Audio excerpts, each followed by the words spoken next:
The desert didn't speak in words, but in winds. Hot, hollow winds that dragged their fingers across the dry bones of old cattle, whispering secrets only the patient could hear. In that silence, broken only by the cry of a far hawk or the scrape of wind-blown sand, rode May Calloway. Her horse stepped slow, as though it, too, was listening. May wore the same wide-brimmed hat she'd had since she was 15, sweat-stained and storm-battered. Her hair, long and unbrushed, spilled from beneath it like river weed drifting under water. She rode with the posture of someone who'd learned long ago that softness was mistaken for weakness, and that in a land like this, weakness got you buried fast. To the folks of the nearest settlement, a haphazard string of clapboard houses and false smiles named Thornbrush, May was useful. She helped birth colts in the spring, knew how to cut a rattler bite, and could swing a lasso faster than most men with 2 good shoulders. But usefulness wasn't the same as belonging. They didn't ask about her past, and she didn't offer it. That was the agreement, spoken in glances and silence. They didn't like her, but they needed her. She preferred it that way. The sun, a dying copper coin in the sky, painted everything in the dull gold of memory. It was late. She should have been back by now, but a broken fence post near Widow Hill had held her up. As she urged her horse down the shallow slope of a dry riverbed, a scent rode up from the earth, copper and rot. She pulled the reins. The mare snorted, ears flicking forward. That scent, thick and sickening, told a story all its own. May dismounted quietly, her boots barely stirring dust, and followed the smell. At first, it was just a smear on a rock, dark and dried. Then more. A trail, if you looked close, like something wounded had dragged itself through the dust. She stepped carefully, hand resting near the hunting knife at her belt. That's when she saw him. He was slumped beneath a mesquite bush, half covered in sand, skin drawn tight over sharp bones. His chest rose in shallow stutters, blood crusted thick over his side. One leg bent beneath him wrong, like a snapped twig. He didn't look like any settler she knew. His hair was braided, dark and long, and his face was painted, though the paint had cracked beneath sweat and blood. A Sioux, or what the people of Thornbrush would call a raider, said like a curse you spit into the dirt. Her first instinct was to leave. Not out of cruelty. Out of knowing. If she took him back, they'd call it betrayal. Harboring the enemy. If she left him, he'd be dead by nightfall. She crouched beside him. His eyes were open, barely. Not pleading. Not fearful. Just watching her like a man watches the last of the sun before night eats the land. He tried to speak, but his voice caught in his throat. May looked at the wound. Deep. Torn. Maybe from a bullet. Maybe worse. Infection already swelling the edges. She reached into her satchel and pulled out a flask of water. Uncorked it. Lifted his head gently and poured a little past his cracked lips. He didn't thank her. Didn't have to. His eyes closed like the water gave him permission to rest. May exhaled slow. A decision was forming, not sudden, but like a storm rising behind the mountains. She looked back at her horse, waiting patiently a few yards off, reins trailing. Then she looked at the man again. No older than her, probably. Maybe younger. Life made it hard to tell. She couldn't carry him on her back, and he wouldn't survive being dragged. That left one choice. May tied a rope into a cradle of sorts, a rough travois from the saddle blanket and fence wire she kept in her pack. It took time. The sun sank further, shadows lengthening like claws. Her hands moved with the calm of someone used to doing difficult things alone. Once it was done, she braced herself, slid her arms beneath his torso, and lifted with a grunt. He didn't cry out, just tensed like a tree against the wind. She laid him down gently, secured him as best she could, and mounted again. The ride back was slow. Every bump felt like a sin. By the time the lights of Thornbrush flickered on the horizon, dusk had draped the sky in bruised blue and violet. May didn't go through the town. She looped wide, around back toward her small shack near the creek, a little place barely standing, hidden behind scrub and dry juniper. It wasn't much, but it was hers. She led her horse into the lean-to and unstrapped the travois. He was unconscious again, sweat cold on his brow. May worked quick. She cleared the corner of the barn where she kept grain sacks and made a bed from old wool blankets. She lit a lantern low and cleaned the wound with what she had: whiskey, boiled water, and prayer. He didn't wake through any of it. When she finished, she covered him with another blanket and sat back against the wall, rubbing her neck with one hand. He was safe. For now. But she wasn't. It wasn't the first time she'd done something the town wouldn't understand. When she'd first arrived years ago, she'd refused to pick sides in their petty feuds. When Jed Carter, the blacksmith's son, had cornered her in the livery stable and grabbed her wrist, she'd broken his nose with a branding iron. They'd called her wild. Dangerous. But they also kept their distance after that. Still, this was different. This was risking a noose. May looked at the sleeping man. There was a line across his cheek, a thin scar, almost delicate. She wondered what kind of life had carved it there. Wondered if he had someone looking for him. Or if he, too, had become unrooted from family, from safety, from softness. She leaned her head back and closed her eyes. A coyote howled far off. The wind shifted, carrying with it the breath of sage and dust and something older, the scent of consequence. Morning came slow. The barn smelled of horses and iron and blood. The man was still breathing, barely.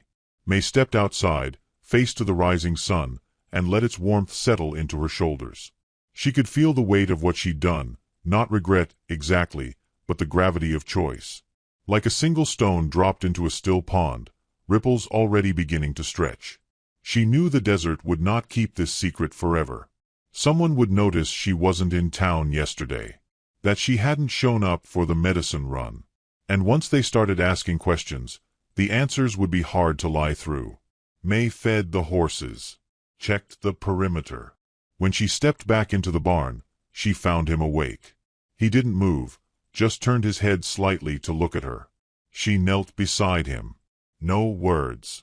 He tried to sit, winced, and sank back. She touched his shoulder gently. His skin was fever-warm. "You're safe now," she whispered, though she wasn't sure if he understood the words. Or if they were true. He blinked once. Then again. And slowly, without speaking, he reached into the folds of his torn tunic and pulled something out, a small object wrapped in thin hide. He offered it with a weak hand. May didn't take it. Just looked at it, then him. His eyes were not pleading, only offering. It stayed between them, the gesture, not the thing. The wind stirred the door. The lantern flickered. And in that stillness, something shifted. Not in the room, but in the story. Like the turning of a page you didn't know you were reading. May didn't know what would come next. Only that the path behind her had disappeared. And ahead, there was no trail. Only open land, and sky, and what the heart dared to carry. So she stayed beside him, in that hush of new beginnings, with the scent of blood and sage on the air, and the sense, deep unspoken, that the story wasn't hers alone anymore. The wind had teeth that morning, small and biting. It snapped at May's sleeves and stirred the brittle weeds that curled like old parchment around the barn. Inside, the air held still, warm with breath, sweat, and slow-burning fever. The Sioux man lay where she had left him, sunk into the wool blanket nest like a stone half buried in river mud, unmoving but not yet gone. May crouched beside him with a basin of water she'd boiled on the small stove, now cooled to a tolerable warmth. She dipped a rag and wrung it out with hands that had delivered calves, stitched up bullet wounds, and buried too many bodies to count. He stirred faintly at the touch of the cloth against his brow, eyes flickering open for a second before slipping shut again. His fever was high. Too high. Her stores were limited. Dried yarrow, willow bark, a small jar of honey she'd bartered for with goat's cheese last fall. No laudanum. No quinine. But she had hands, and she had time. That would have to be enough. He didn't speak that day. Just dozed in and out of awareness, sometimes whispering in a language May didn't understand, words like reeds blowing in wind, thin and hollow. She didn't try to answer. Her silence was not empty. It was the kind that kept a soul company. By nightfall, the fever broke. She found him sitting halfway up, one hand pressed to the rough wood wall, breath coming in short pulls. His gaze found her like a hunter spotting motion in brush, direct, measured, unblinking. She knelt again, letting him look. He didn't flinch. Nor did she. "You'll live," she said softly. He didn't nod. But he stayed sitting. That was answer enough. May brought him half a boiled potato and some water. He ate without speaking. The hunger in him was deeper than food. It was the kind that came from walking too long through the world alone. In the days that followed, they fell into a kind of rhythm. May slept lightly, her shotgun across her lap. She worked the land in the early mornings, splitting kindling and gathering the sparse eggs her 3 scrawny hens still laid. Each time she returned, he was there, breathing, watching, healing. He didn't try to leave, though his leg mended faster than she'd expected. A week passed. Maybe 2. She didn't keep track. The days were measured in small gestures. How he fed the barn cat a sliver of jerky, how he once caught her when she slipped on a patch of frozen dirt and steadied her with a grip both firm and fleeting. It was on the 12th day, or close enough, that he finally spoke in English. "Why?" May didn't look up from the tin she was filling with ash for soap making. Her shoulders were square, jaw steady. "Because you were dying." He waited, watching her like someone waiting for truth to finish unraveling. "And you didn't want me to," he said. "No, I didn't." A quiet settled over them. Not uneasy, just wide. He told her his name later that night, without ceremony. Taitska. She tried it once. He corrected her gently, shaping the syllables with soft patience. After the 3rd time, she got close enough. "It means white deer," he said, his voice thin from lack of use. "My grandfather gave it to me." He didn't offer more, and she didn't ask. She'd never believed names were enough to know a person. Most folks wore theirs like costumes. The town of Thornbrush grew curious. May hadn't been by in nearly 3 weeks. Old man Garvey needed help with his fence. Mrs. Bell had asked for more of the soap May made. Jed Carter, thick-necked and mean-eyed, had been poking around her land's edge, asking if anyone seen her. Elsie was the one who came. Barefoot and freckled, with hair like sunburnt straw and eyes sharp as a sparrow's. She brought a satchel of dried apples and stood awkwardly near the barn, not entering, just watching May from under her lashes. "They're saying you're hiding something," she muttered. "Jed says you've gone outlaw. That you're sick in the head or worse." May took the apples. Said nothing. Elsie hesitated. Then added, "I told them you probably just got tired of their company." May offered the barest smile. "That's close enough to the truth." The girl looked toward the barn. "He's in there, isn't he?" May turned, sharp. Elsie didn't flinch. "I won't tell," she said. I think it's good someone did the right thing, for once." Then she walked off, barefoot and certain, and didn't come back for 3 days. Inside, Taitska sat cross-legged on the blanket, carving something from a piece of driftwood May hadn't noticed before. His hands moved slow but sure. The knife, borrowed from her kitchen, made soft rhythmic shavings that fell like dry petals to the floor. She watched him for a while. "You're getting stronger," she said. "Yes." "You'll ride soon." "Yes." "Will you?" "I will go when I can." "And will you come back?" He didn't answer. The days grew warmer. Spring edged closer, though the nights still snapped cold. The bond between them thickened not with grand gestures but with presence. Taitska cleaned the hooves of her horse while she patched his coat. He showed her how to brew pine needle tea that eased her cough. In return, she taught him how to mend a fence, how to trap a hare without hurting it. There was no talk of affection. No blushes or glances. What grew between them was slow, like lichen on stone, steady, almost invisible unless you looked close. One evening, they sat just outside the barn, sharing the last of a can of peaches May had saved since Christmas.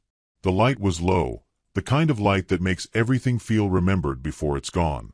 Taitska pulled something from his pocket and set it in her palm. It was a carved feather, delicate, shaped from the driftwood he'd worked with for days. The details were etched fine, almost too fine for a man with hands so calloused. But it was perfect. Gentle. May didn't say thank you. just closed her hand around it. A shadow moved across the hills then, one she'd seen before.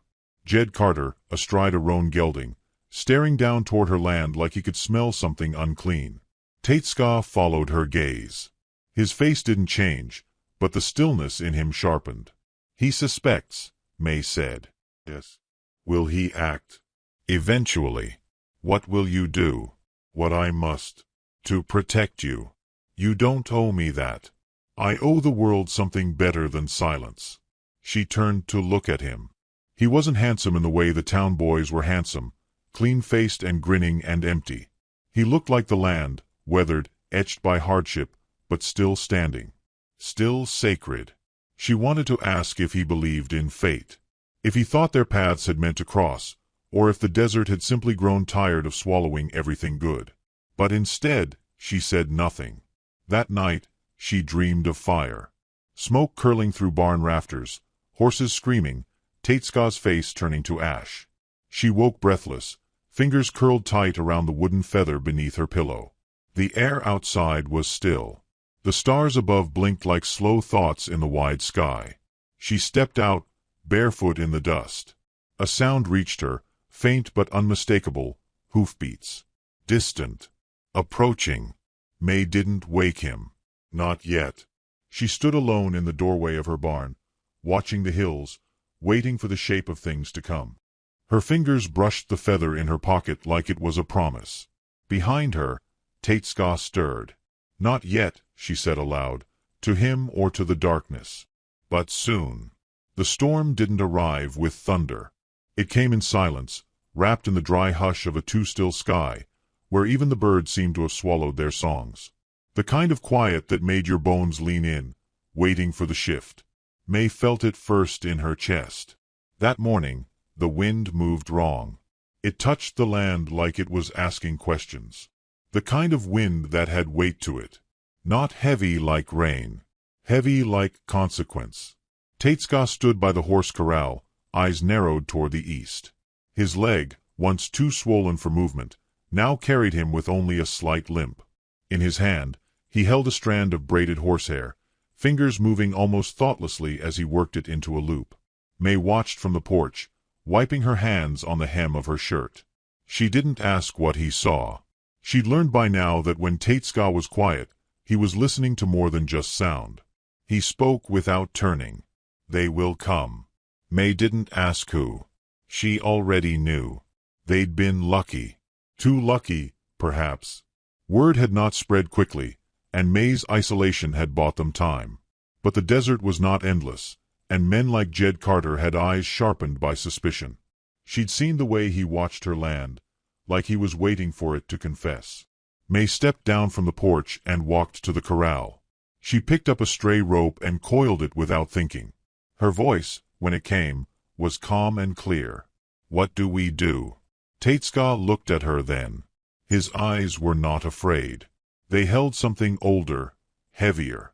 A kind of knowing that came from a lifetime of being hunted, not just with guns but with stories, the kind that painted his people as shadows and left no room for names. We wait. We listen. And if they come, we decide if silence is still our friend. He handed her the braid. A charm, perhaps. Or a piece of his past. May took it gently, fingers brushing his. That quiet contact was all they needed. Later, they sat inside, near the stove. The kettle hissed softly, a reminder that some things still obeyed the rhythms of patience. Taitska pulled out a pouch from his pack and spread dried leaves into the steam. My mother taught me this, he said, eyes watching the curling scent. It is good for fear. Not to take it away. Just to let it sit in your hands instead of your throat. May said nothing at first. She was thinking about fear, about how it had shaped her life not with screams, but with silence. It had taught her to keep moving, to keep her head low, to expect nothing and survive everything. But this was different. This was standing still with someone else beside her. You were scouting, she said finally. Before I found you. Yes. What were you scouting? He hesitated, not out of doubt, but out of caution. Then, a border. A river that used to be ours. They've built a fence now. It cuts through burial lands. She closed her eyes a moment, imagining it. How it must feel to see history chopped into parcels, graves made into grazing land. And the others, gone. I was the youngest. They left me for dead. May nodded, jaw tightening. She didn't speak her anger. It wasn't the kind that needed words. It lived under the skin, hot and clean. She thought then of her brother. Jonah, 7 when he died, all freckles and fire. Shot by a nervous settler during a skirmish between ranchers and a band of Kiowa that never even touched their land. Jonah had just been watching. That was all. Watching from a hilltop, holding May's hand. She still remembered how warm his palm had been. Tatska noticed the change in her, even if she didn't move. His voice, when he spoke again, was softer. You carry a ghost. Don't we all? Yes. But not all carry them like you do. She didn't answer. She reached for the kettle, poured 2 cups. They drank slowly, as the desert darkened outside. The days that followed moved like leaves on still water, drifting, calm, with the knowledge of a current underneath. They spoke more, now that the silence had done its work.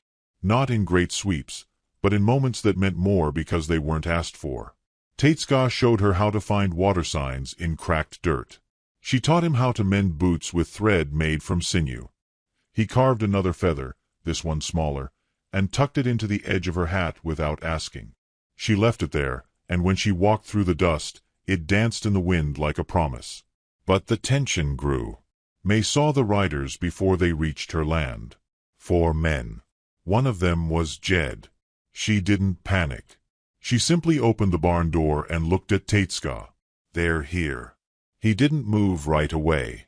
Then he stood and took only the knife, not to use, but to remind himself who he was. May stepped out to meet them. Jed didn't smile.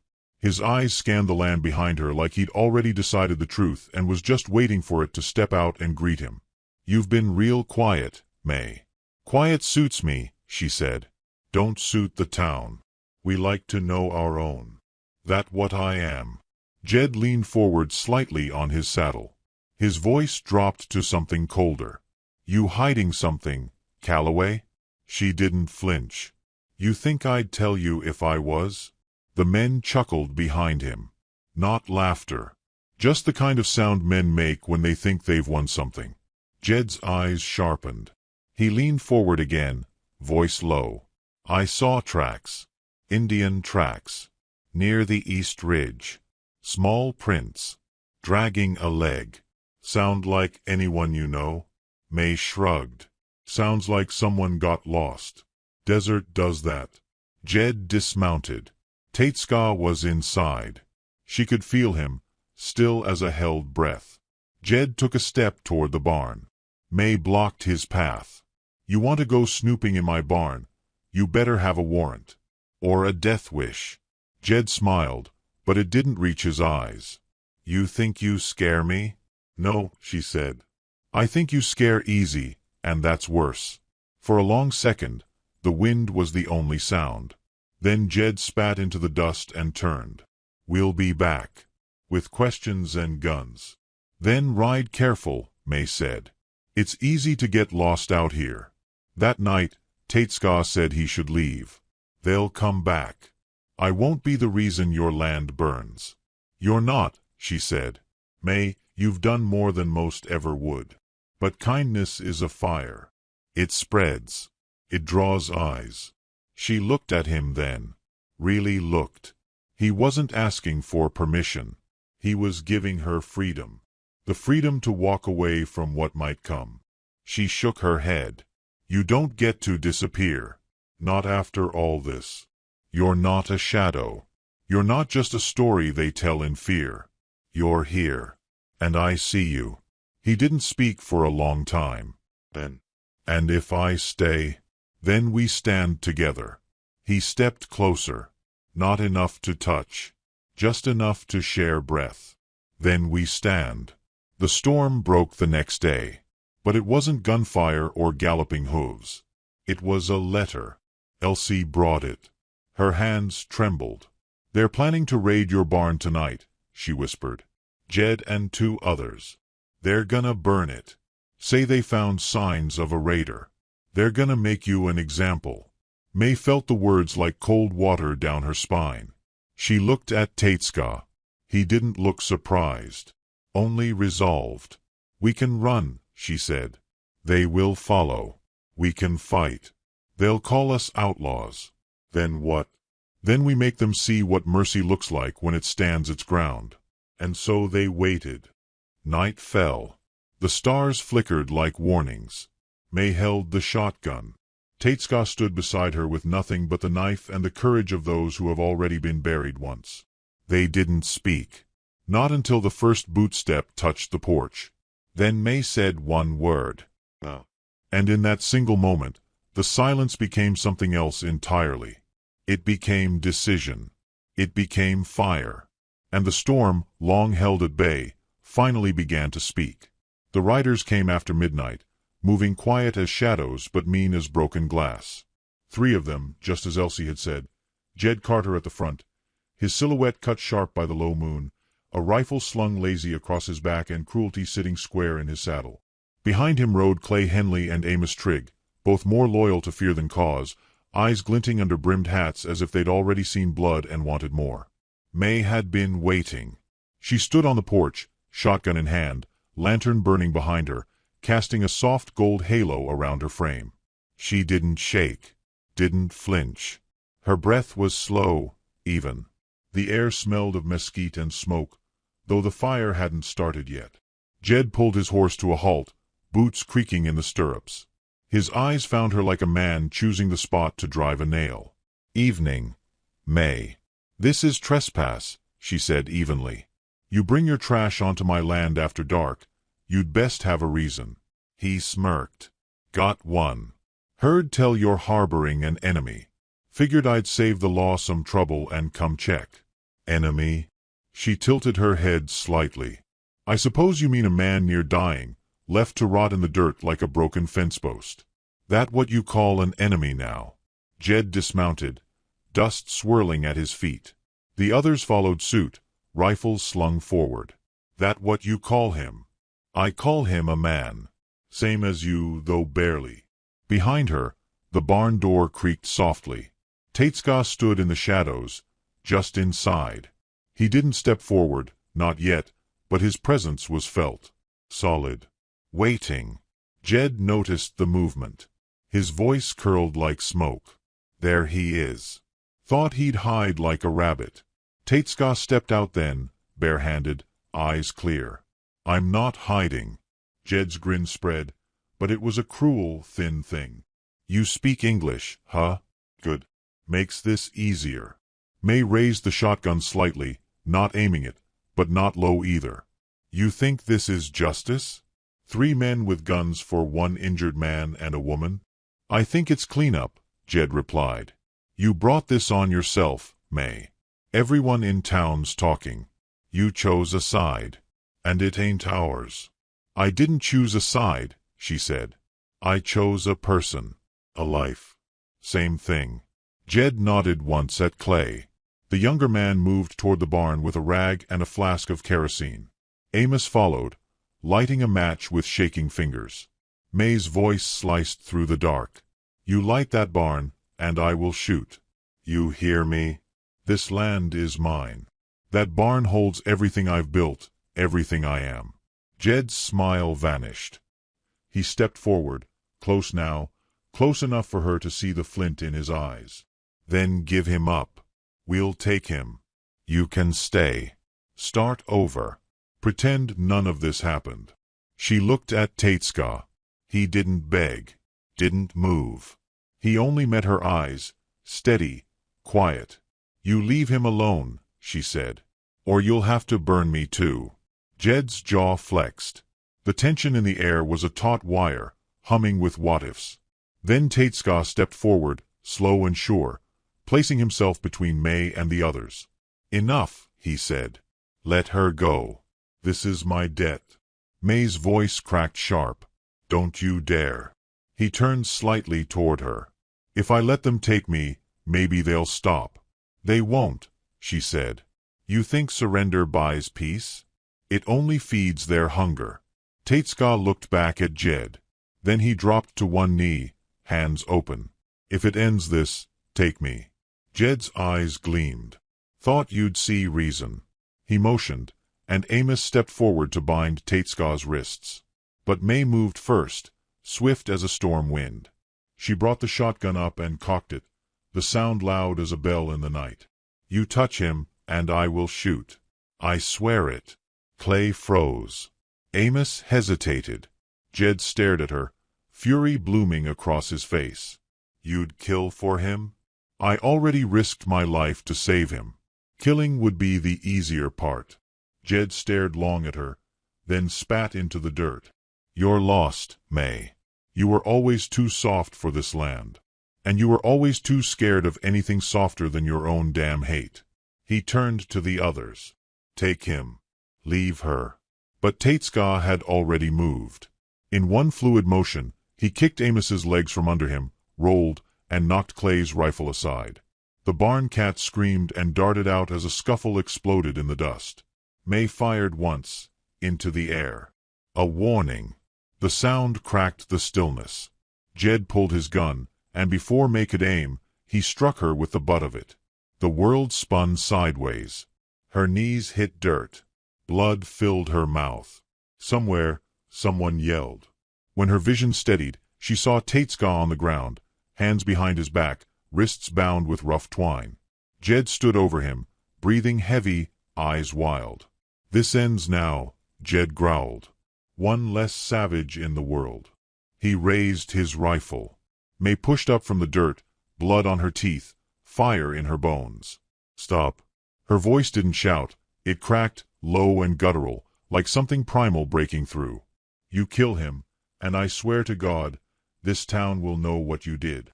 I'll carve the truth into every doorframe from here to Dusty Ridge. Jed hesitated. Just a second. But it was enough. A voice rang out across the ridge. Young. Clear. You don't have the right. All eyes turned. Elsie stood there, hands balled into fists, a lantern in one, a carving of a feather in the other. She stepped forward, slow but sure. I saw what she did. May saved a man. Not a raider. Not a killer. A man. He was bleeding in the dirt and she chose to help. That's not betrayal. That's what being human looks like. Jed barked a laugh. Go home, girl. This don't concern you. It does, she said. Because if you do this, we're not a town. We're a mob. And I won't be part of it. Behind her came more footsteps, two townsfolk May didn't know well. One was old Miss Bell's grandson.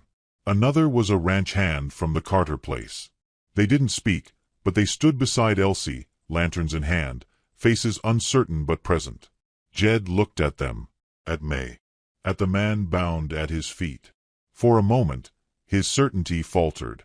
This ain't over, he muttered. Not by a long shot. He lowered his rifle, spat again, and motioned to Clay. Let's ride. They left in silence, kicking up dust that caught the lantern light like ghosts. Amos lagged behind, looking once over his shoulder at May before disappearing into the dark.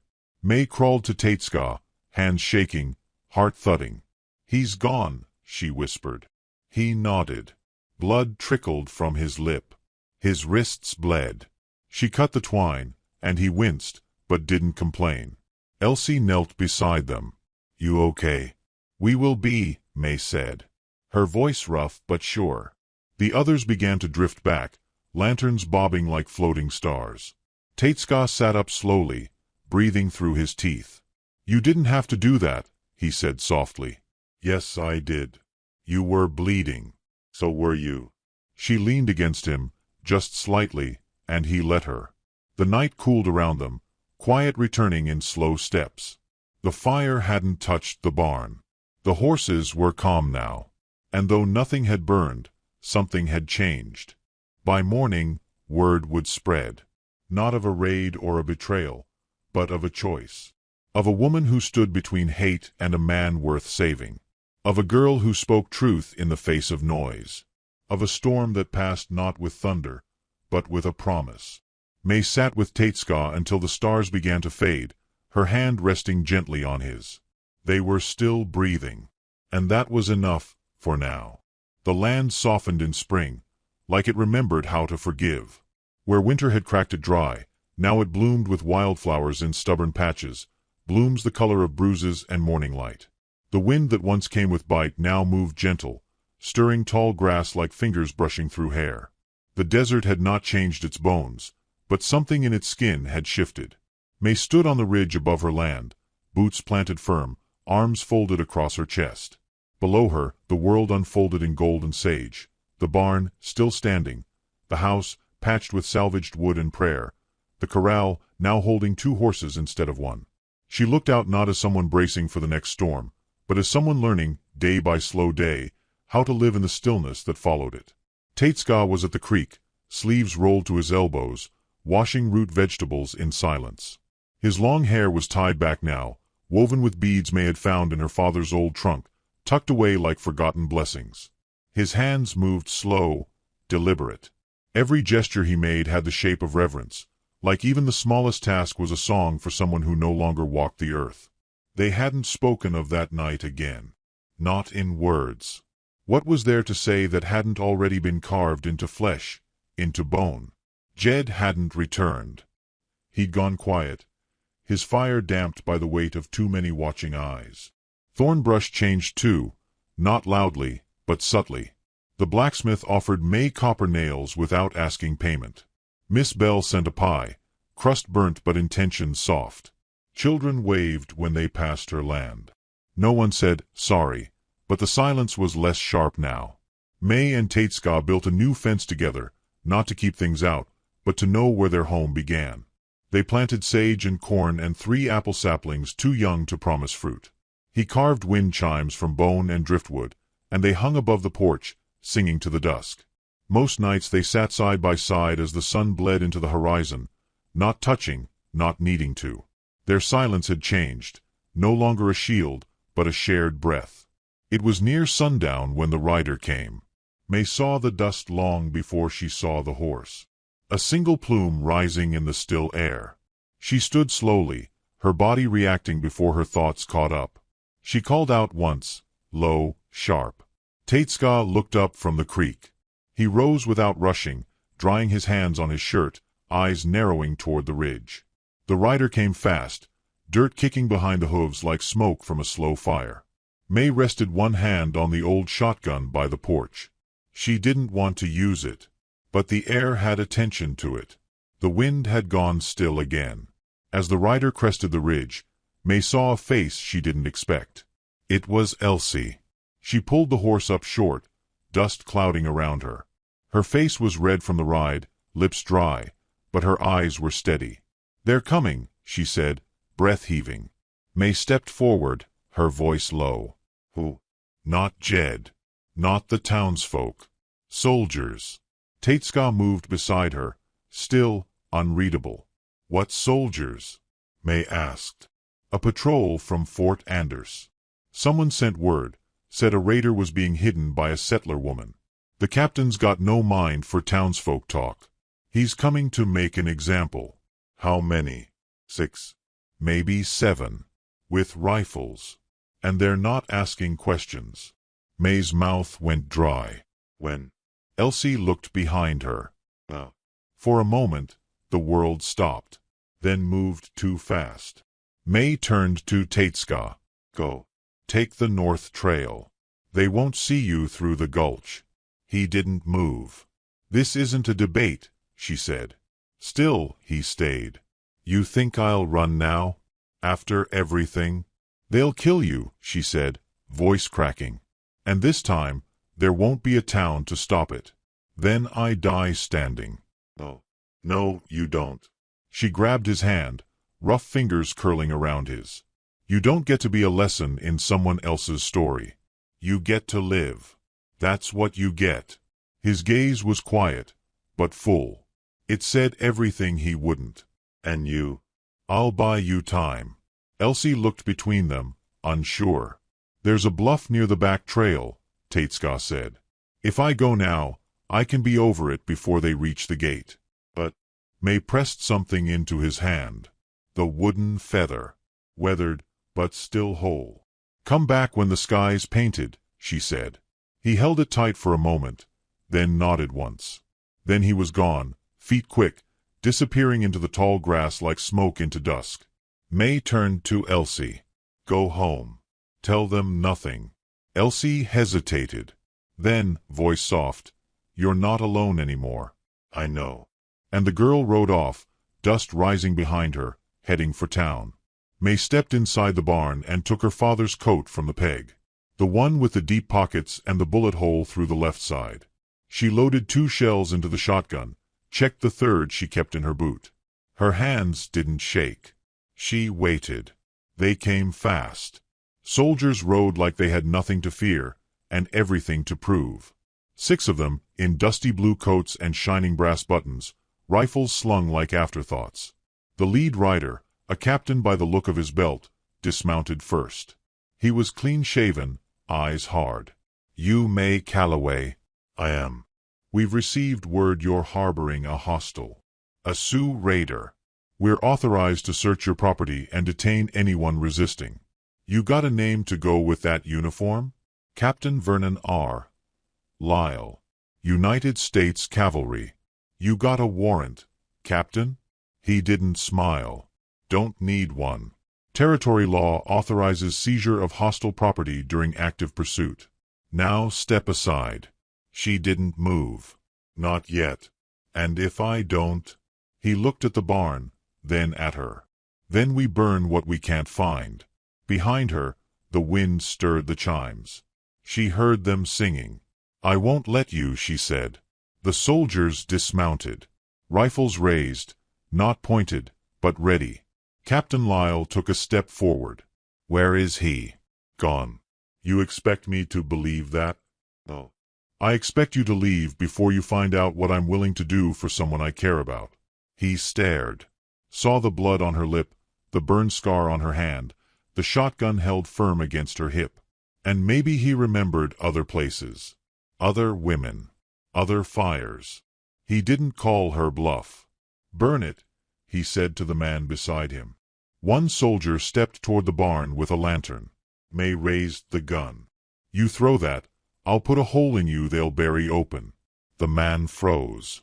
Captain Lyle raised his hand. "Stand down." The others paused, confused. He studied her again. Not like a soldier studying a target, but like a man seeing something he didn't expect. "You ever wear gray?" he asked suddenly. "No." "My father did." "Figured. You hold that shotgun like a memory." She didn't blink. He mounted again. "We won't come back. But if he shows his face in town, he's fair game." He yanked his reins. The others followed. Soon they were just dust and hoofbeats again, swallowed by the land. May stood there long after they were gone. At dusk, Tatesca returned. She didn't run to him. Just met him halfway, in the tall grass. They didn't speak. He placed the feather back in her hand. She looked up.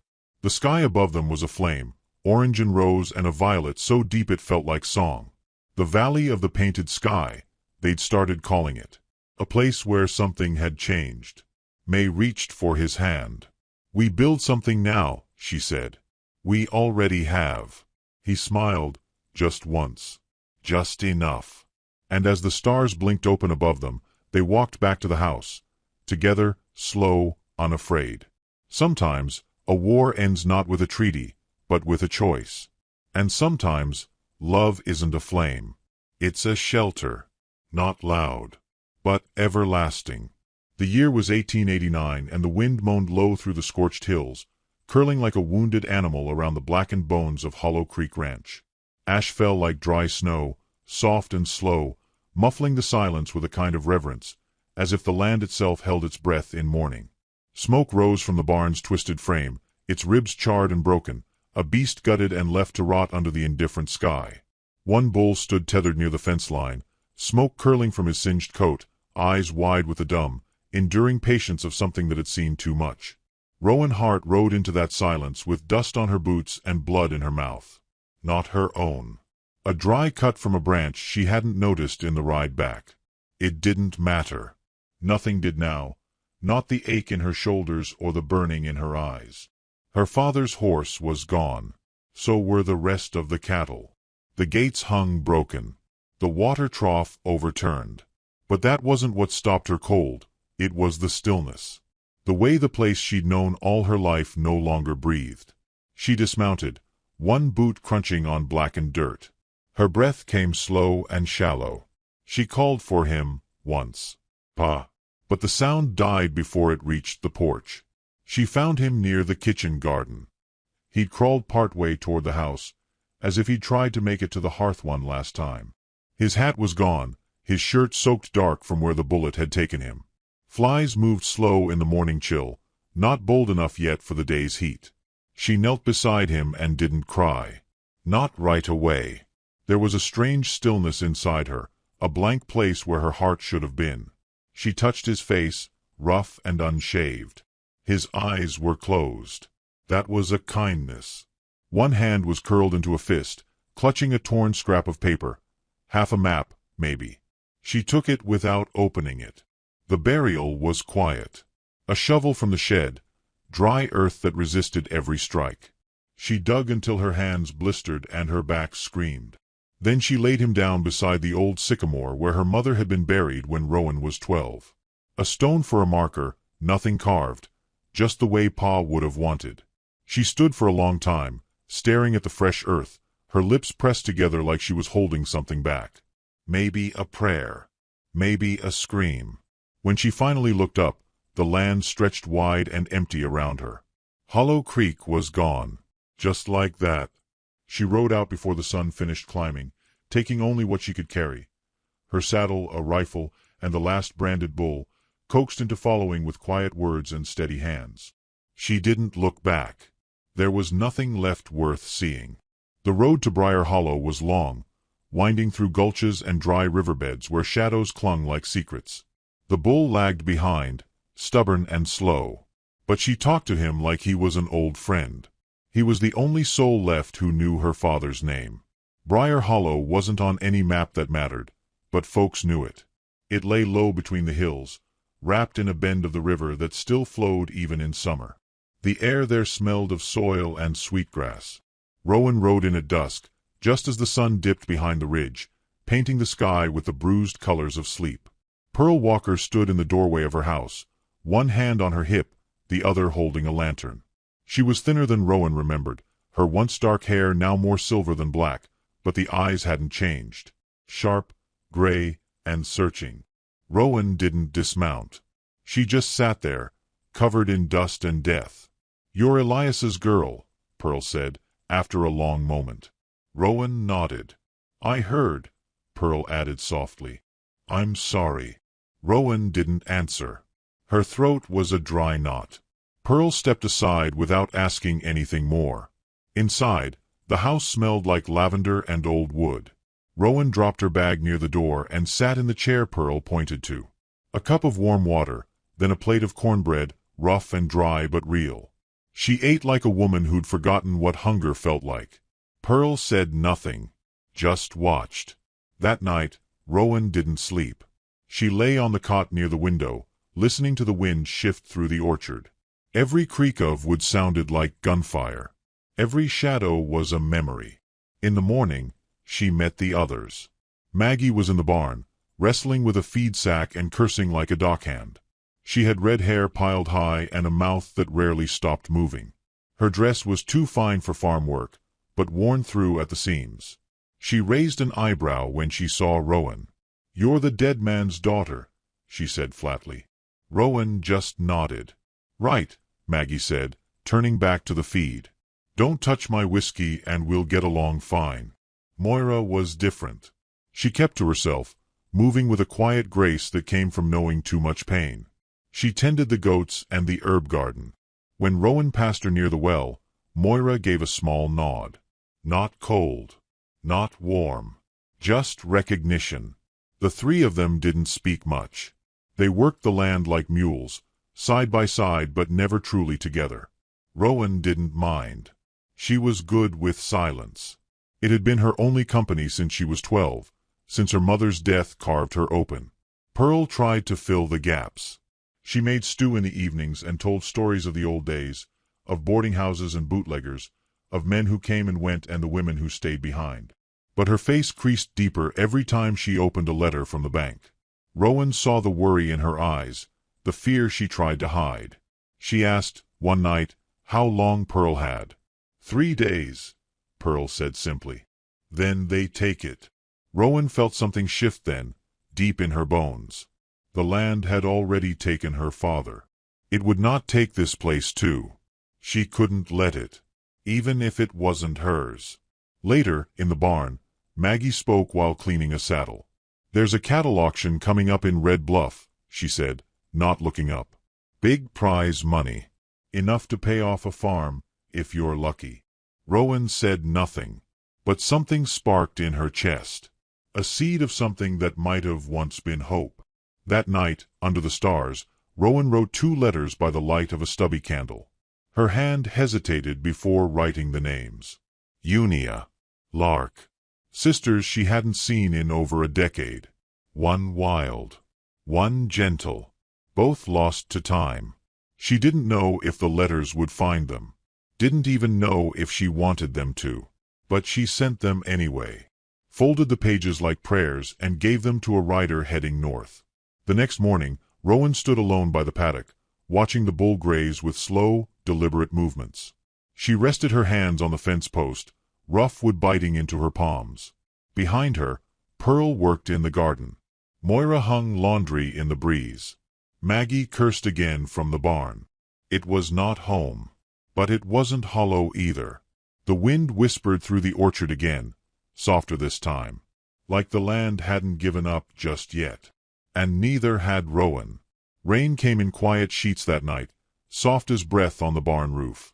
It drummed a steady rhythm above Rowan's cot, the same rhythm her heart had taken since she buried her father, a slow, determined beat that refused to falter. Lantern light flickered against the wooden walls, casting shadows that danced like ghosts across her notebook. She hunched over the page, the stub of a pencil in hand, each word a weight she had to lift alone. Unia. Lark.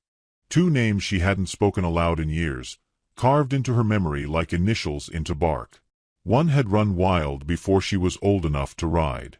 The other had been sent away when their mother died, too young to carry grief, too precious to leave behind. Rowan had stayed. She always stayed. Until staying cost her everything. The pencil moved slowly, scraping the paper with care. She didn't waste words. These letters were not for sentiment. They were for summoning. For calling what blood she had left back to her. Whether they'd answer was another matter. Unia had vanished into outlaw country last she'd heard, gun hands and poker dens and whispered names. Lark was somewhere back east, living a life built on books and soft manners, far from dust and cattle and gun smoke. But family is a cord that doesn't always break when it's pulled too tight. It frays, it bleeds, but sometimes it still holds. Rowan signed the letters with her name and nothing more. Folded them once. Twice. Tied them with twine like small, desperate offerings. When the sun rose, she handed them to a rider passing through, a man bound north with no questions in his eyes. That morning, Pearl's face was drawn tighter than usual. She held a letter in one hand, creased and damp. She said nothing about it, but Rowan could see the lines on her brow, carved deeper than time had earned. The bank was pressing harder. No grace left. 3 days, and the land would pass to men who had never worked it. In the field, Maggie hurled a rusted bucket across the grass and shouted something cruel at the sky. Her boots were caked with mud, her dress streaked with stains. She moved like someone who'd run from too much and still carried the weight of it. "Damn goats," she muttered when Rowan passed. "They don't listen to reason." "They're goats," Rowan said simply. Maggie smirked, a twitch of something unguarded beneath her sarcasm. "You're a real conversationalist, Hart." Rowan didn't smile, but her lips softened, just a little. Moira was in the herb garden, as she always was when the world frayed at the seams. She moved with silent purpose, her hands careful and knowing, as if the plants had secrets only she could coax free. Rowan watched her for a moment, noting how her fingers brushed rosemary like it might remember kindness. She wanted to ask Moira how she stayed so steady, but the question never made it to her mouth. After supper, they gathered in the parlor, the fire small but steady. Pearl sat near the hearth, thumbing an old photograph of her late husband. Maggie stretched out on the floor, a bottle beside her, humming a song no one else knew. Moira mended a shirt with even stitches, her eyes never lifting from the fabric. Rowan sat near the window, watching the storm roll in again, darker this time, heavier. It was then Maggie spoke, her voice slicing the silence like a knife through ripe fruit. "There's a cattle auction coming up in Red Bluff," she said, not looking at anyone. "Big money. Big risk. The kind of event where people win or end up buried behind a saloon." Rowan turned her head. "When?" "5 days," Maggie said, taking a long drink. "They're offering prize money for a pure-breed bull and clean paperwork. Winner takes enough to buy half the valley. That's what I heard, anyway." Moira looked up then. Her eyes were calm, but sharp. "Sounds like a fool's errand," she said. "That trail is bad country." "So's losing a farm," Rowan answered. Pearl didn't speak, but her silence said more than words might have. Later that night, Rowan stood in the barn with the bull, the same stubborn, smoke-scarred creature that had followed her from Hollow Creek like a shadow with hooves. He stared at her with a slow blink, chewing thoughtfully. She rested her forehead against his, eyes closed. "Looks like you're going to Red Bluff, old man," she whispered. "Try not to kill anyone on the way." In the days that followed, preparations settled into their bones. Saddles were checked, maps unfolded, cans packed. Rowan moved like a woman who had stopped waiting for life to offer peace and started carving her own out of stone. Maggie tested pistols at dawn, the shots cracking through the fog like thunder. Moira gathered salves and tinctures in a canvas pouch, her face unreadable. Pearl stitched a patch onto Rowan's coat. Didn't say anything about it. Just handed it over one morning with a nod. Rowan tucked it close like it was a blessing.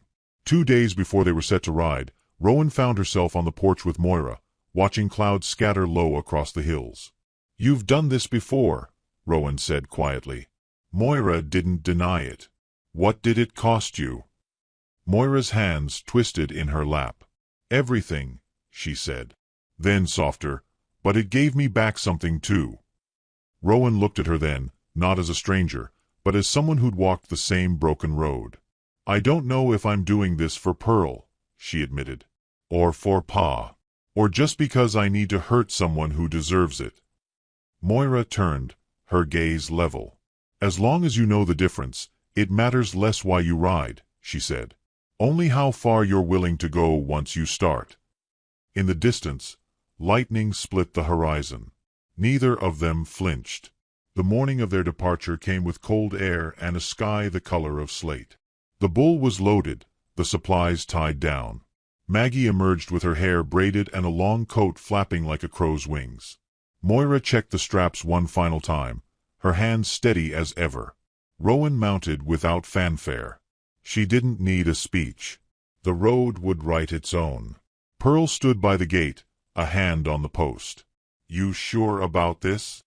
Rowan looked at her. "No." Pearl's smile was small, but it warmed the morning. "That's the right answer." As they turned their backs to the farm, Rowan cast one glance behind. Not for goodbye. Just a marker. A place to come back to. The trail curved out of Briar Hollow like a vein through the earth, rough and rutted.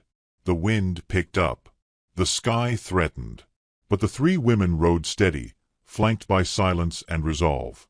And behind them, far from the ridge, 2 letters moved through hands and towns and time. One found its way to a woman named Unia, sitting in a saloon with dust on her boots and a deck of cards half played.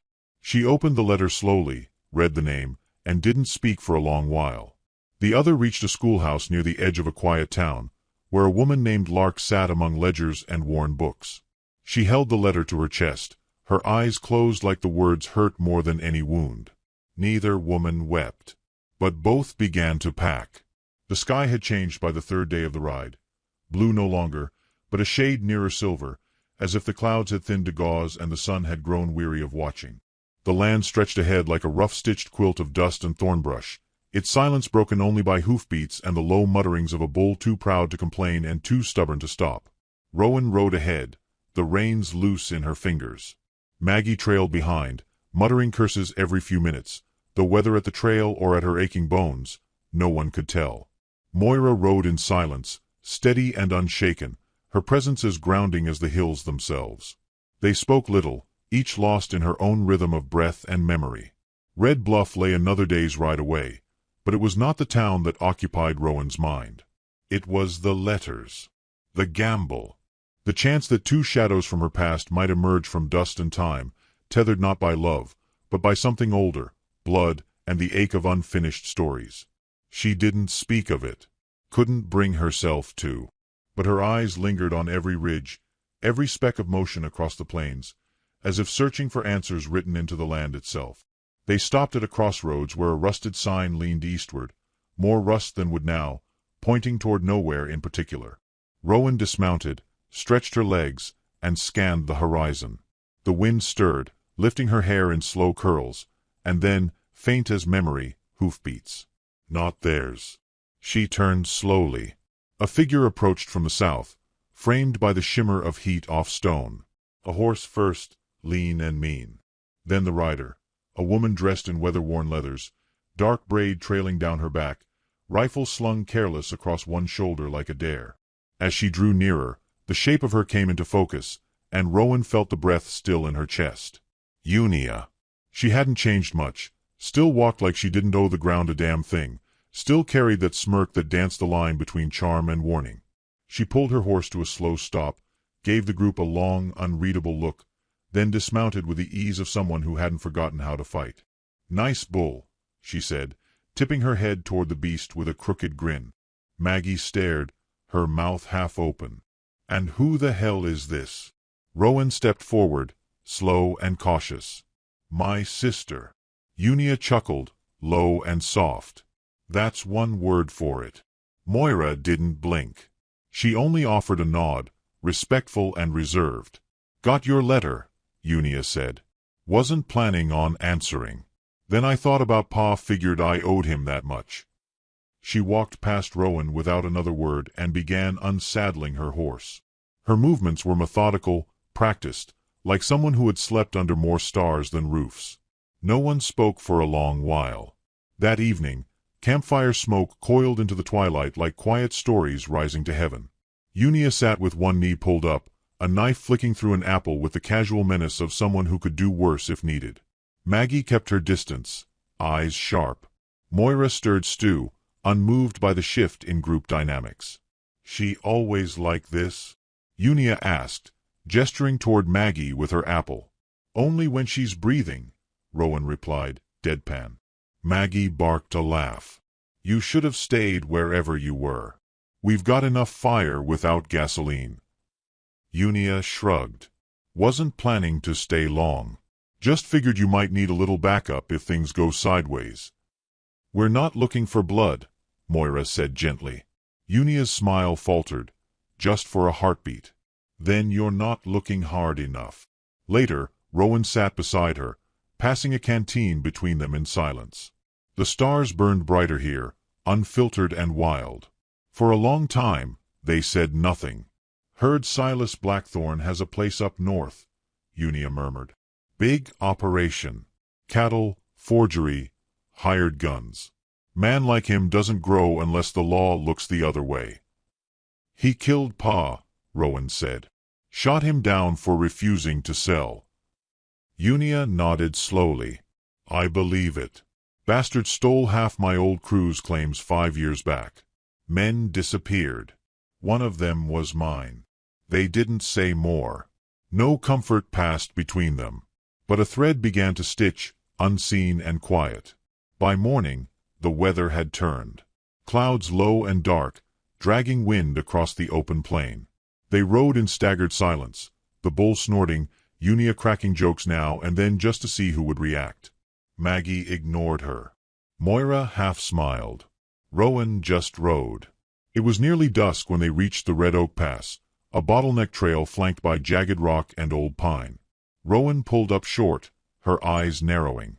Another rider waited ahead, sitting side-saddle on a pale gray mare, a book open in her lap, as if she had not noticed the world moving around her. Lark.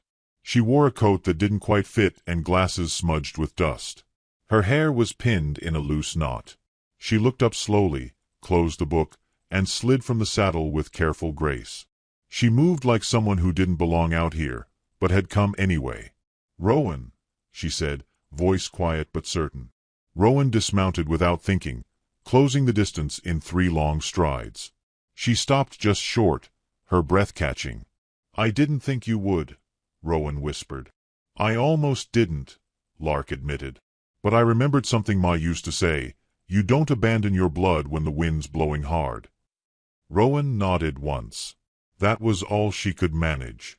Maggie cleared her throat. "Another one?" Unia whistled. "Well, damn. It's a family reunion. I should have brought whiskey."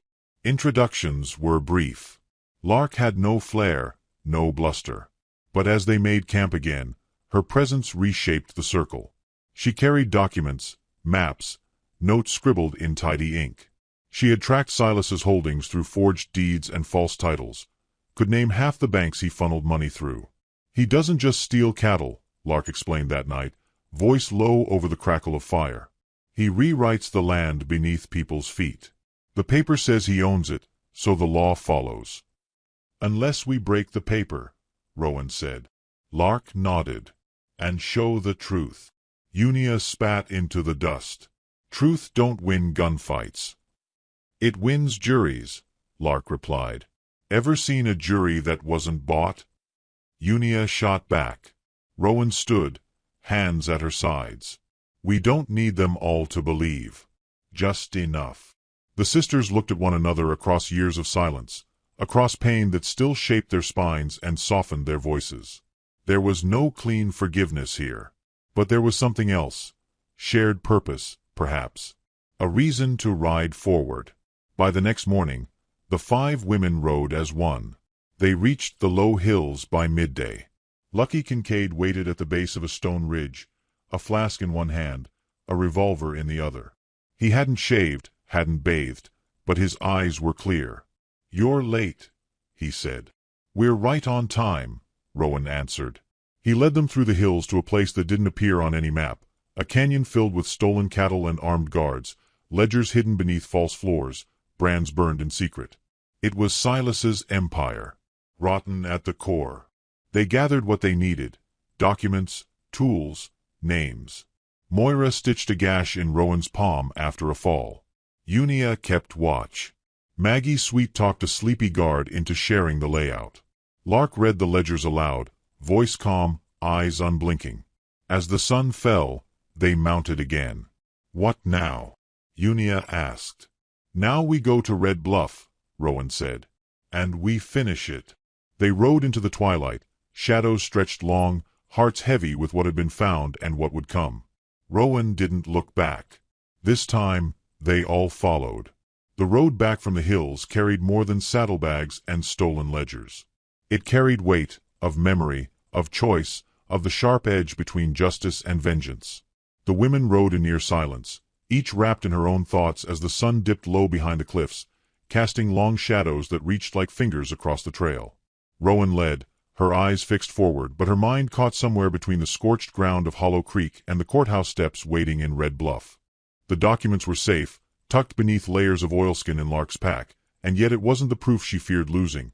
It was the conviction to do what had to be done once they arrived. Her father's voice lived in her now, not in words but in feeling, an ache under her ribs that tightened each time the horizon shifted. Behind her, Unia rode with one hand resting on her saddle horn and the other near the butt of her revolver. She didn't speak, didn't joke like she had earlier. The closer they got to town, the more she grew quiet, like the wind had left her mouth to fill her fists instead. Something dangerous stirred in her. Rowan could feel it in the air between them, a storm waiting for its reason to break.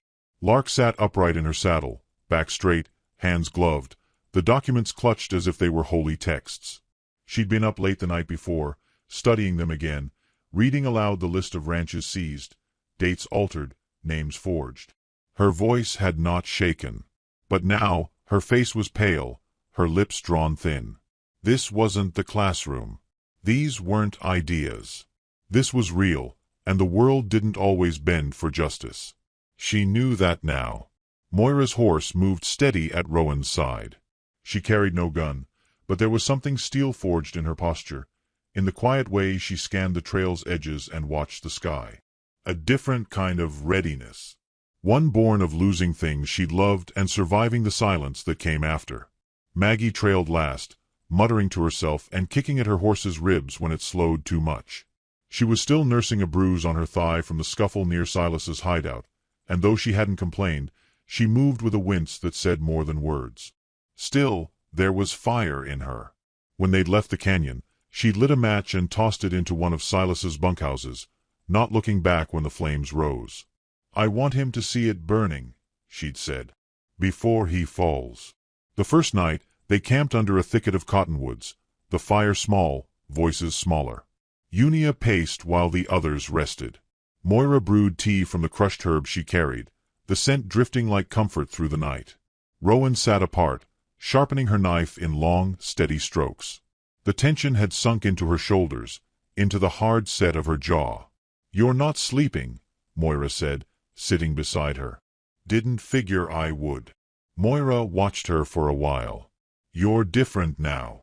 Rowan stopped, looked up. "When you first came to Briar Hollow," Moira said, "you were hollowed out. Grief wore your skin like a dress 2 sizes too big. Now—" Rowan waited. "Now you're carrying something else. Anger, maybe. Or purpose." Rowan looked away. "I don't know if I can tell the difference." "You don't have to," Moira said. "Not yet. But before that courthouse, you will." Rowan swallowed hard. "I keep seeing Pa. On the ground." His eyes closed. Like he was already dreaming of leaving. Moira didn't flinch. "And do you know what he'd want for you?" Rowan nodded. "To stay. To plant roots. To breathe without fear." Moira touched her hand, brief and warm. "Then start there." Sleep came slowly and left early. By morning, the wind had turned cold, the clouds dragging gray across the sky. They rode harder that day, the urgency a pulse they all felt, though none of them named it. Midway through the second day, they crossed paths with a patrol. 3 men, lean and mean-eyed, rifles slung loose and questions heavy in their mouths. Unia stiffened. Rowan stepped forward before anyone else could speak. "Just heading west," she said, voice calm. "No trouble." One of the men eyed the bull, then the women, then the packs. "Looks like more than just a pleasure ride." Unia's hand hovered near her hip. Maggie muttered something unprintable. Lark, to everyone's surprise, stepped in. "We're registered to compete in the Red Bluff cattle auction. These are our papers." She held out a document, one of the only honest ones in their collection. The man took it, read it slowly, lips moving. Then he spit into the dust. "Better watch yourselves," he said, handing it back. "Lot of bad types out that way." "We're worse," Unia said under her breath as they passed. They didn't speak again until the men were out of sight. "You think he knew?" Rowan asked. "He knew enough to stay out of the way," Unia said. That night, the fire was quiet. Maggie didn't drink. Moira sat with her hands wrapped around a tin cup, staring into the flames like she could read futures in them. Lark took off her glasses and cleaned them in slow circles. "We might not all make it," she said quietly. "When we ride into Red Bluff, we're not just exposing a fraud. We're putting ourselves in front of the kind of men who make problems disappear." Rowan nodded. "I know." "I mean it," Lark said, voice harder than usual. "This isn't just about evidence.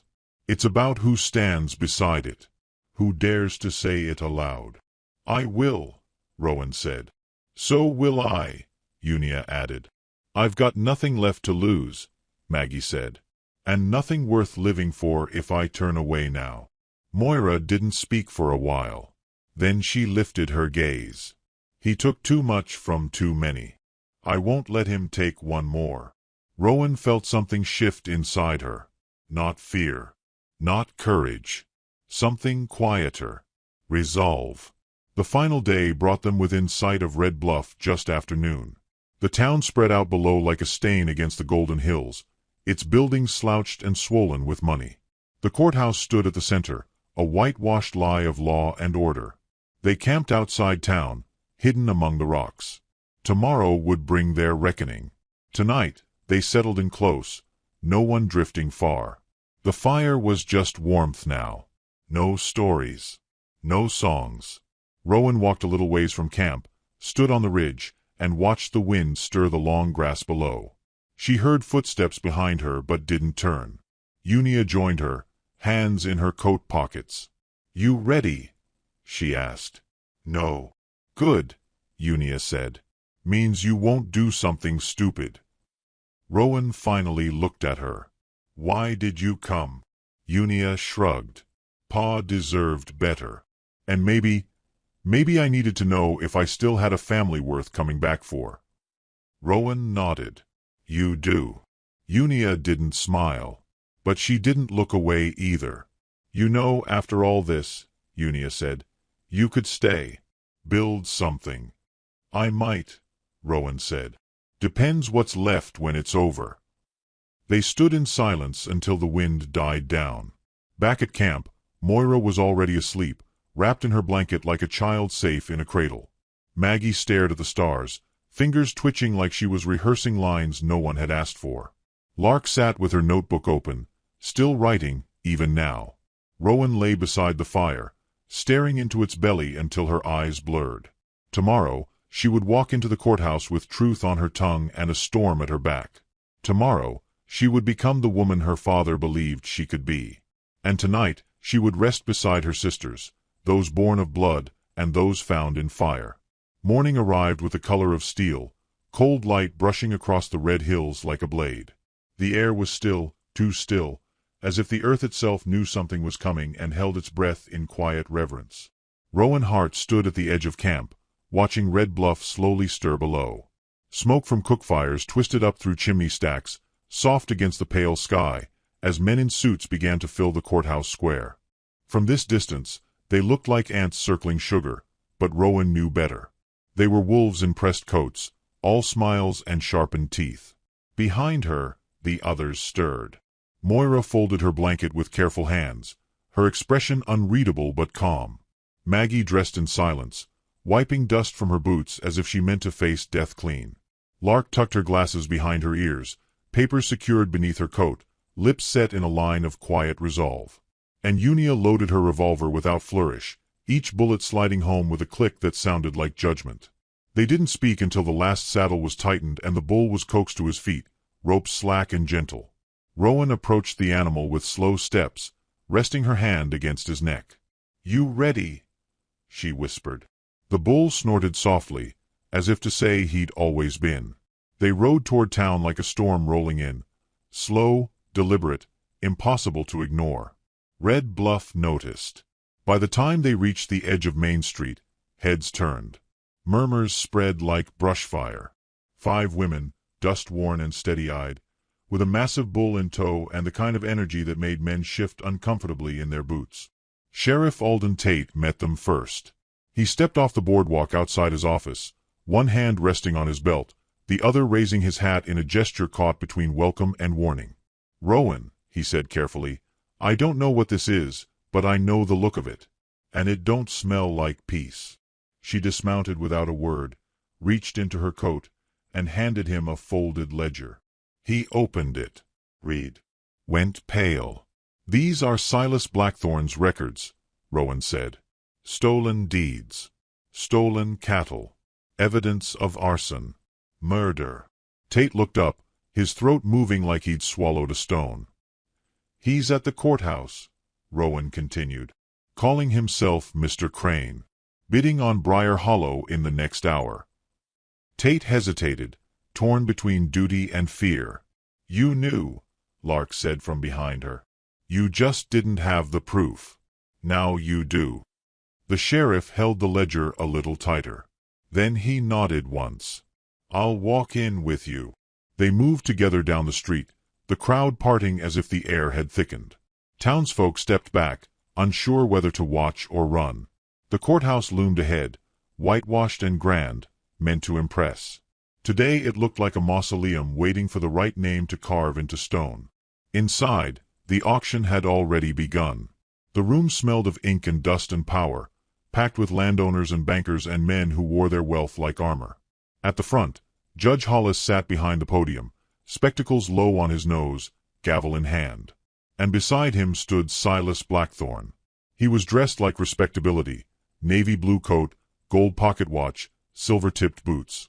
But Rowan saw the truth behind the polish. The smirk that never reached his eyes. The cut of a man who had taken everything and slept soundly through the screams. He was speaking when they entered, voice smooth as bourbon, gesturing toward a map of Briar Hollow pinned behind him.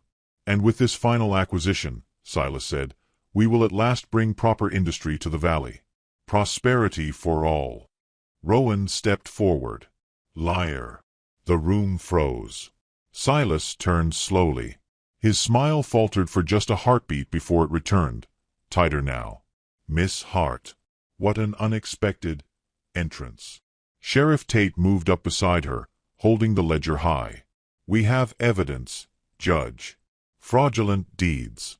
Stolen cattle. Names of every man he paid to torch a ranch." Lark stepped forward, her voice unwavering. "He killed our father. He destroyed Hollow Creek. And he'll do the same to Briar Hollow if you let him." Judge Hollis adjusted his glasses, frowning. "These are serious accusations." "They're true," Rowan said. Unia unrolled a second ledger. He branded stolen cattle with ghost marks. Hid them in a canyon north of the pass. "We've seen it." The crowd began to murmur. Men shifted. A few left their seats. Maggie stepped forward, speaking for the first time. "I watched him take everything from a woman I knew. Burned her out and bought the ashes. Called it progress." Silas's smile cracked then, just a hair. He stepped down from the podium, slow and measured. "You come in here with your stories and your tears," he said. "But this is business. Progress costs. And some folks just can't keep up." "You killed my father," Rowan said. "I improved your land value." Moira stepped forward. "You think no one will stop you because you've wrapped yourself in law. But you forgot something." Silas turned. Moira didn't raise her voice. She didn't have to. "You forgot that truth still burns." Silas reached for his coat. Everything slowed. He moved fast, faster than Rowan expected. His hand dove for the pistol beneath his jacket, eyes wide and desperate now, lips pulling back from his teeth. And then, Moira fired. The sound shattered the stillness like glass. Silas jerked, stumbled, fell sideways with a grunt that barely sounded human. Blood bloomed across his coat like a slow red flower. His gun clattered to the floor. Judge Hollis stood stunned. Sheriff Tate moved forward, barking for men to secure the room. And the crowd, silent at first, broke into waves of voices, accusations, disbelief, a surge of noise that cracked the spell entirely. Rowan didn't move. She stood rooted, staring at the man who had taken her father, her land, her past, and now lay bleeding at her feet. Unia stepped to her side. "It's done." Rowan shook her head. "No. It's just begun." Silas didn't die that day. They took him, broken and bleeding, to the jailhouse. The evidence held. The judge opened an investigation. And for the first time in years, the law bent back toward the people who had been crushed beneath its weight. The days that followed moved slow, like honey on a winter morning. Pearl's deed was returned. The bank backed off, shamed into silence. Her farm stood. Not untouched, but unbroken. The bull won second place at the Red Bluff Fair. A blue ribbon hung from his pen like a war medal. Maggie wept when she saw it, though she claimed it was dust in her eye. She bought the old saloon and turned it into a theater. The first performance was a one-woman show she wrote herself. Half the town came. Moira delivered 2 babies that spring. Both mothers survived. She never said much about it. Just lit a candle in the church and walked home barefoot through the grass. Lark opened a school in Briar Hollow. She taught numbers and letters and how to recognize a false name on a land deed. The children adored her. Unia didn't stay. She never would. But she rode out with a promise on her lips that she'd return when the wind settled. She left a coin on Rowan's windowsill. A habit from their childhood. A message only they understood. And Rowan, she stayed. She tended the land with Pearl. Rebuilt the barn. Took the saddle down less often. Let her feet find peace in dirt instead of dust. At night, she sat on the porch with the dog-eared pages of her father's ledger, reading names aloud like prayers. One evening, as the sun slipped low and the sky bruised purple, she stood alone in the orchard where her mother's trees still grew. The wind moved through the branches, soft as breath. She closed her eyes, listened. "I did it," she whispered. "We did." She felt no answer, only peace. And that was enough. Under the wide and unrelenting sky, something new had taken root. Not gold, not fences, but story, but memory, but love, the kind not spoken loudly, but shown in the quiet moments, in the hands that held and the hearts that healed. The land broke, and the women mended it. Together.